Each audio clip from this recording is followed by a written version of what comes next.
Hey now, Brawlers, it's time for another Board Game Brawl review with Nick Minahan, sponsored by BoardGameBliss.com. Hey now, today we're going to take a look at TimeBomb from Minimal Games. This is another little Japanese game. I guess I'd call it a party game, although it only goes up to 6 players, so not quite a party so much. This is a hidden role game and also sort of a deduction game in a sense. You and the other players either play as SWAT team members or terrorists, and of course the terrorists are hidden among the other SWAT team members, and you are trying to defuse a bomb. If you're the SWAT team members. If you're the terrorists, you're trying to set off the bomb. And the way this is done is by clipping wires. It's that old movie trope of having to clip wires and clipping the right ones to make sure that the bomb doesn't go off. But of course, the bomb is on a timer, so it might end up going off anyways. All of this is done with just not a few cards, but not too many cards either. It's a very simple game. So let me go ahead and give you a brief look at how it's played. Then we're going to come back. I'll let you know what I think.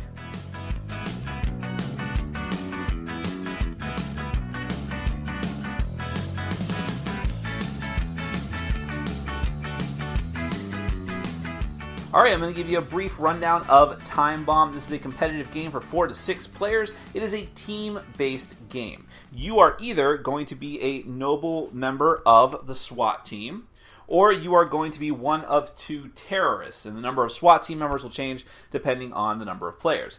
If you are a SWAT team member, you want to find as many of these, of these success cards out there amongst all the other wire cards.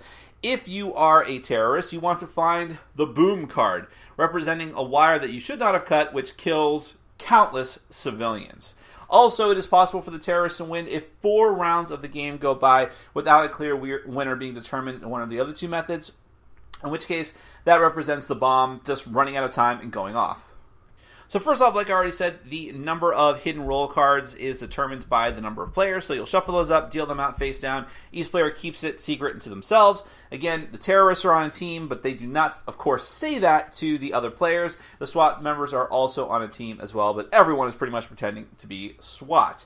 Also, you have all of these wire cards. Now, these cards, again, are going to be modified depending on the number of players, because you'll have a different amount of successes, but there's always only going to be 1 bomb card. These cards are going to be shuffled up depending on how you set it up, and then dealt out evenly to all players. Now, once you have your cards in front of you, you are going to be able to look at them, determine what cards you have, what the 5 cards you have in front of you are. Then you're going to shuffle them back up and lay them out like so. The end result of this is, and then you're not allowed to look at them. So the end result of this is that you know exactly what 5 cards are in front of you. You just have no idea what order they're in after you look at them. And like I said, those are either going to be success cards, the 1 boom card, and all of the rest are safe cards. And there's like 4, 5, or 6 success cards, again, depending on the number of players. So here's how this will work. At the beginning of the game, 1 player is randomly going to get the nippers, and they will be the clipper trooper. Yes, I know, that's one of the idiosyncrasies of the rulebook. Even though you get the nippers, you are the clipper trooper. But when you have the nippers, you are in control. Now, I should say that during the rest of the game, you can say whatever you want. This is a hidden role game, and a deduction game, and a social game. You can say any lie that you want. You can make up whatever you want regarding the cards that you have. You are not bound by anything to tell the truth. But while you have the nippers, you are the person who is calling the shots here. You have to pick one of the players, not yourself. One of the other players, not yourself. You cannot choose one of your own cards, and you're going to nip it. You throw the nippers on one of those cards. You can have any kind of discussion you want ahead of time with the other players, but ultimately, you make the final choice. Once you've locked in your choice and thrown the nippers on it, you cut that wire and see what happens. Now, that was just a safe card, so nothing happens. You're going to take that card, and you're going to set it off to the side. Now, you have to keep track of how many cards you're clipping, not just the success cards, because the round is going to end once a number of cards equal to the number of players has been cut. So in this case, in a 4-player setup, when 4 cards have been cut, that is the end of the round. So let's just say, just to expedite things, that these were the cards that were cut. Now, all the rest of these cards are going to that have not been revealed yet are going to be gathered all together without looking at them, so no one's going to be able to figure out whether someone was lying about what they had, shuffled back up, and then dealt back out to the rest of the players. The end result being that for the next round, you are actually going to have less cards, one less card in front of each person. So you're narrowing it down gradually. But just to get back to how the turns are going to work, when you nip someone's card, then that player becomes the new Clipper Trooper, and then that player gets to, again, has to do it to someone else, which could even be the same person that just did it to you. You can bounce it back and forth, apparently. I didn't see any kind of clarification on that, and just do that. But again, you are trying to not find the bomb. So if you're a SWAT team member, you need to be very conscious of where the bomb might be, people who might be trying to feed you misinformation. A terrorist might have the bomb in front of them and say, oh, I've got a bunch of successes, so you want to clip my cards. Whereas another player might say, well, wait a minute, how many successes are you claiming? You're saying you have 2 success cards in front of you? Well, he says he has 2, and I have 1, and he's saying he has 1, and that player says he's having 1, so someone's lying here. And those are the kind of things that are going to happen during the game. And of course, it works both ways. You might be a good guy, the SWAT team member, and you may have the bomb in front of you, and you might want to say, I've got nothing but safe cards. Don't bother to cut my stuff, because you don't want anyone to clip any of your cards. But at the same time, you don't want to let on that you know where the bomb is, because then the terrorists out there are going to be trying to target you as much as possible. So there's a lot of kind of subtle lying going on, despite how simple everything is, because that really is just a game. It's just nipping cards back and forth and then occasionally resetting all of them when the round ends, until either a number of successes, depending on the number of players, is gained by the SWAT team members, the boom card is found, or 4 rounds have ended. That is Time Bomb. Let's get to my final thoughts. I have had way too much fun with this game. This game has been a bit of a hit in my group and also other groups that I've taken it to. It's very light, it's very silly, it's very random, and yet it has just been great. It's a very, very fun little kind of party game, definitely hit and roll deduction game.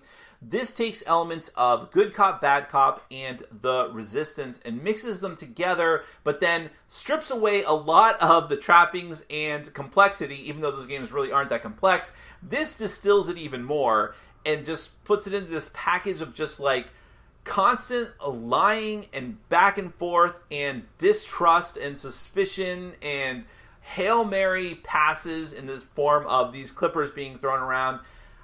It's tough to describe, but it's very, very fun. Let me just get the worst part about the game out of the way, and that's that it is a very ugly game. It just is. The artwork on the roll cards and even just the graphic design, the back of the wires, it's a very ugly looking game. Now, that doesn't really matter that much, because you're not going to be looking at the cards, you're really focusing on the other players during the course of the game. The only bit of graphic design you should care about are those words, safe, success, and boom. That's all you're looking at and fixating on. As far as the cards go, but still, it would have been nice if the game was more pleasing to the eye, especially since so many of these small Japanese card games have really quirky, but also really good artwork that I like quite a bit. But alright, let's move on from that. This game, its lightness and its speed are its biggest assets. That you can have it up and running very quickly, and that you can just blaze through a game very fast. Sometimes it's too fast. You can't just randomly pick a bomb right off the bat because you have nothing to go off of. The best games of Time Bomb are the ones that go into a second round, and even a third round or a fourth round. That's when the game really starts to sing, because now it's just like your options are getting narrower. It's harder for people to cloak their lies. If someone says, well, there's only 2 more successes out on the table, I have the success, and someone else says, I have a success, and someone else says, no, I have a success, somebody is lying. And one of the funnest parts of the game is when there's only 1 success left out on the table, which has happened to me several times, and 2 people claim it. And it's just purely, one of them knows the other one is the liar.